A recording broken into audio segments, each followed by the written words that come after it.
What?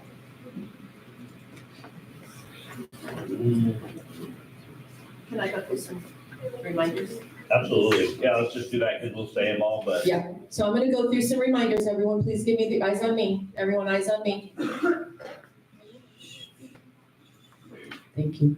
Thank you. So when you stand up there and I give you your word, you're going to say your word. You're gonna slowly spell. You're gonna say your word again. Okay? Bless you. If you start spelling, let's say you spell chicken. Your word is chicken. And you start to spell and you say C-K-I, wait, C-H-I, it will be wrong. I have to ring the bell, okay?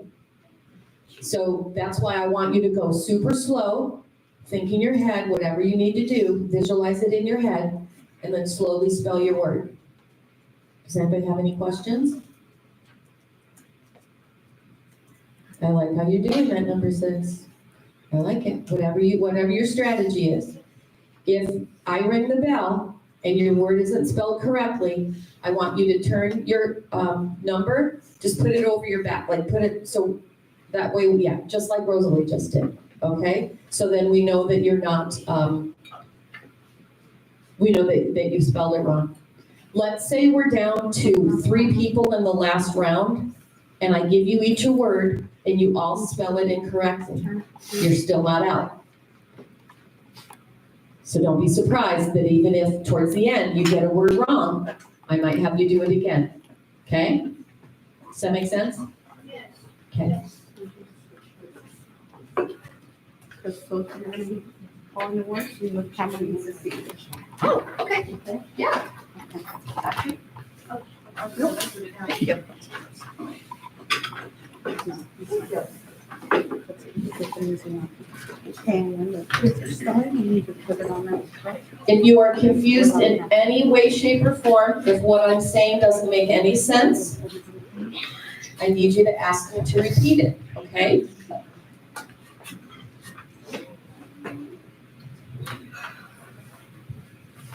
Hey parents, I just re-updated the link for the on-class dojo.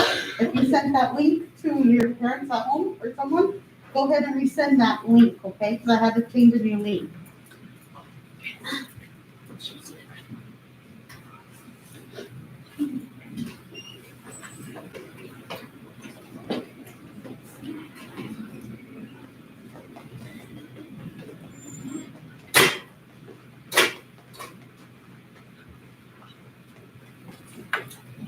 When I'm doing mine, I always like to visualize the words in my head, like she said, chicken. Chicken. C-H-I-C-K-E-N. Chicken. But not everyone thinks that way. Actually, you know what? When someone's reading a book to me or I'm reading a book, I like see a movie in my brain even. It's kind of cool. Is anyone else like that? It's like cool.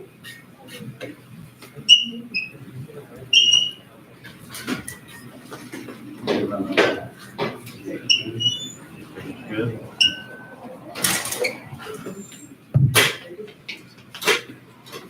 All right, guys, hopefully people out there on YouTube, on your computers or your phones, hopefully you're getting the new link. Sorry about that. The link we had originally made was not working for some reason, so I'll kind of talk slow. We're gonna get started. I'm gonna read, go ahead and start reading now. And this is gonna be all the rules. I'm Mr. Watkins, I'm the principal here.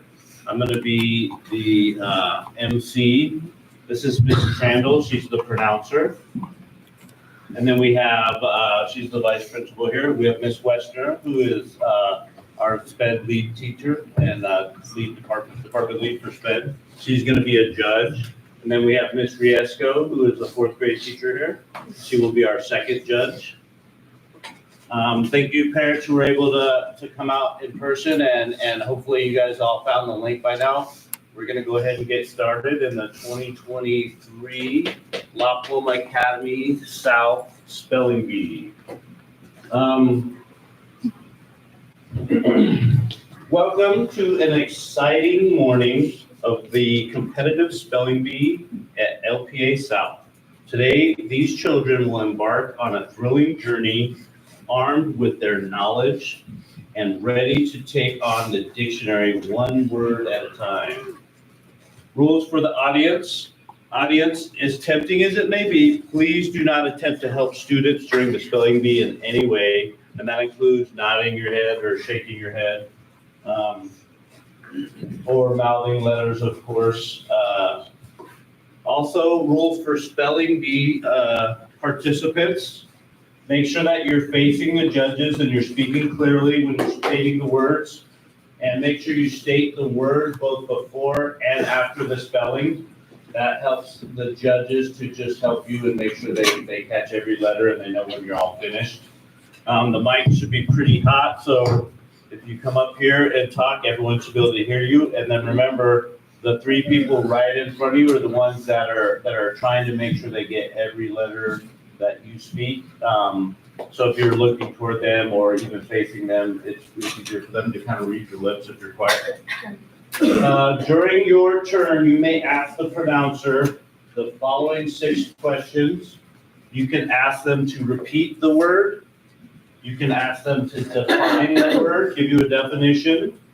You can ask them to use the word in a sentence. So if your word is dog, just say, can you use that in a sentence, please? And she will say, the blue dog ran down the street.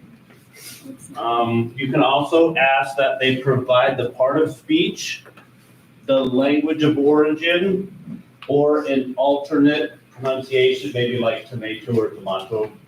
There's a cool song about that. If you want to start over, guys, and this is super important, and this again is why I always say just slow down, breathe deep, and think before you use your mouth. If you are given the word, say, couch, and you say couch, C-O-U-C-H, like it's wrong. She has to go with the first spelling that you began. So it doesn't erase that and start over. You can just reiterate it if it helps you keep track of the letters. So you can do that if you're kind of jumbled and it's a long word and you forgot where you were. If you haven't said any letters and you start over like that, like that's fine. As long as you haven't said any wrong letters or omitted letters and said the letter past it. You are responsible for any misunderstandings, which is why we allow you to ask those 6 questions. So if you're not sure, feel free to ask. Just relax if you like. Can you pronounce it again? I still don't understand. Can you give me it in a sentence?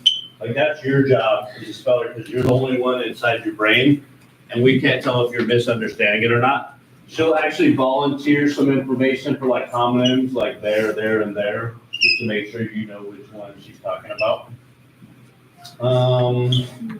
If you spell a word incorrectly, you will be notified by the bell.